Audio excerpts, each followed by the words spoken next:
Hello दोस्तों, कैसे हैं आप सब। मैं आपके लिए हाजिर हूँ एक नई और ताज़ी कहानी लेके।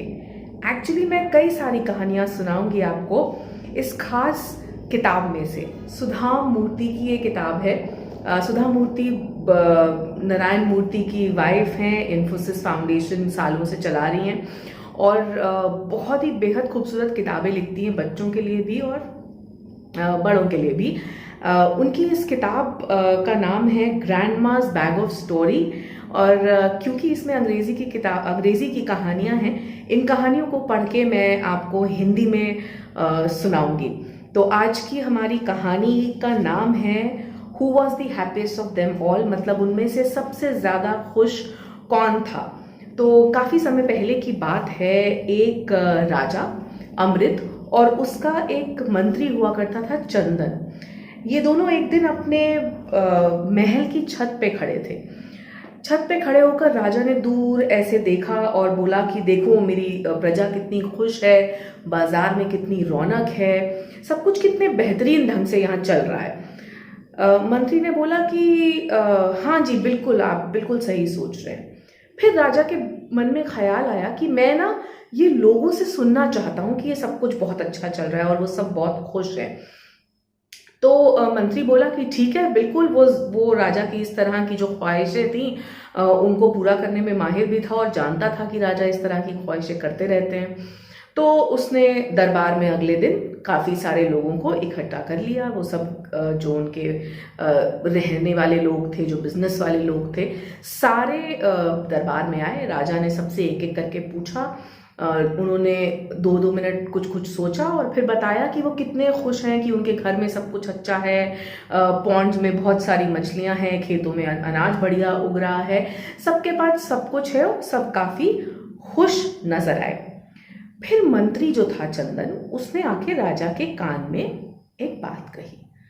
राजा एकदम हैरान रह गए और उसके बाद उन्होंने बोला कि क्या तुम सही कह रहे हो? तुम चंदन बोला बिल्कुल, मैं मजाक नहीं कर रहा हूं, ऐसा करके हमें देखना चाहिए। तो राजा ने कहा ठीक है।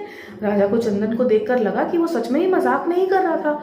तो उन्होंने चंदन की बात मान ली। तो उन्होंने राजा ने सारे जितने भी लोग आए थे उनके सामने ऐलान कर दिया कि कल आप सब आइएगा और आप सबको मैं अपने खास बाग की सैर कराना चाहता हूं, क्योंकि आप सब इतने खुश हैं और मेरी प्रजा खुश है, तो मैं उसे और खुश करना चाहता हूँ। तो सब लोग बोले ठीक है। अगले दिन सब वहां पहुंच गए। बाग में घुसने से पहले उनको बताया गया कि ये आप सबको एक एक बोरा दिया जाता है, इस बाग में बेहतरीन फल लगे हैं, आप जो चाहें ले सकते हैं, खा सकते हैं, बोरे में अपने साथ ले जा सकते हैं। सबको लगा वाह कितनी अच्छी बात है। उन्होंने कहा कि लेकिन एक बात है कि जिस दरवाजे से आप अंदर घुस रहे हैं, जिस रास्ते से आप अंदर घुस रहे हैं, उस रास्ते से आपको बाहर नहीं आना है, बाहर दूसरे रास्ते से आना है जो एग्जिट है। लोगों ने कहा ठीक है, किसमें क्या परेशानी, हम ऐसा कर लेंगे। तो सारी जनता जो थी वो अपने अपने बोरे लेकर पहुंच गई और बाग के अंदर जब सब पहुंच गए तो उन्होंने देखा कि बेहतरीन फलों से लदा हुआ था वो बाग। और सारे बाग में कहीं अनार, आम, दुनिया भर के फल लगे थे और सब लोगों ने, किसी ने खाए, किसी ने बोरों में भरे और सब कुछ किया। आगे चलते गए, जंगल घना होता गया, सबको लगा कि बड़ा ही खूबसूरत बाग बनाया है। फिर एक जगह ऐसी आई जहाँ सारे जो बाग में फल और फूल लगे थे वो सब सोने और चांदी के थे। लोगों ने तुरंत अपने बोरे खाली किए और जो असली फल थे वो साइड में फेंके और सोने चांदी के वो फल जो थे अपने बोरों में भरने शुरू कर दिए। भर भर के वो सब बाहर के रास्ते की ओर चल दिए।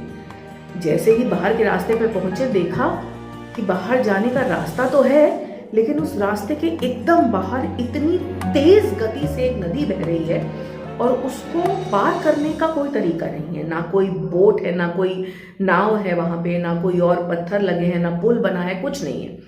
मतलब एकमात्र रास्ता ये कि उसे तैर के ही पार करना पड़ेगा। तो उन्हें लगा कि हम इतने बड़े बड़े बोरों के साथ इस नदी को कैसे तैर के पार करेंगे। बड़े दुखी हो गए सारे लोग।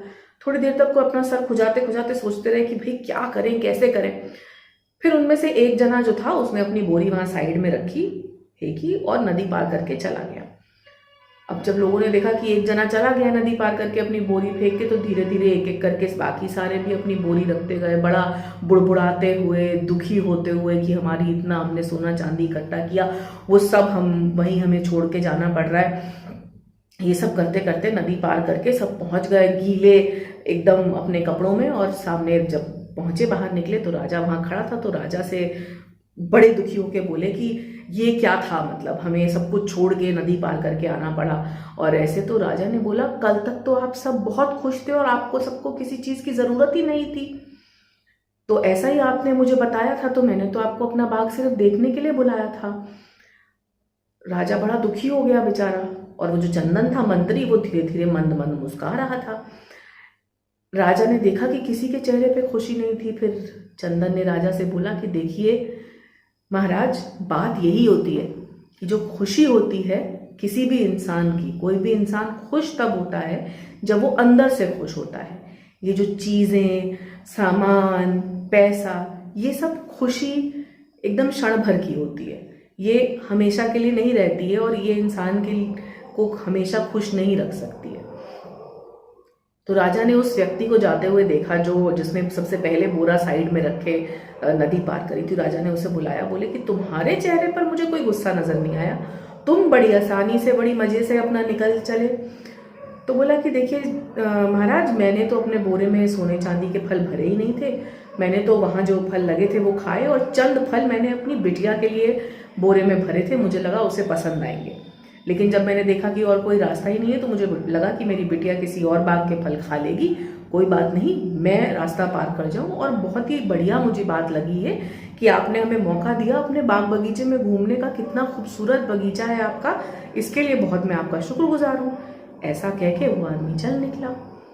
तब राजा को लगा ये बात बिल्कुल सच है कि जो खुशी और जो एकदम शांति वाली खुशी और वो होता है, वो अपने मन के अंदर होता है, दिमाग में होता है, वो बाहर की किसी चीज़ से नहीं मिलता। तो चंदन की इस एक्सरसाइज से, इस पूरे ड्रामे से राजा काफ़ी खुश हुए, और राजा को ये बात समझ में आई।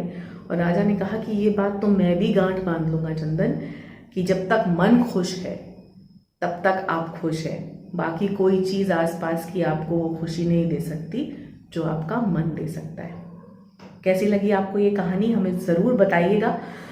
मुझे तो एक्चुअली ये मंत्री जो है ना इस कहानी का, वो बहुत ही पसंद आता है। वो अकबर बीरबल जैसी इनकी जोड़ी मुझे लगी, और बात भी बहुत पते की है, और ये हम सबको सोचनी चाहिए अपने अपने तरह से कि कैसे हम कम में, छोटे में, हर पल में खुश रहने की कोशिश कर सके।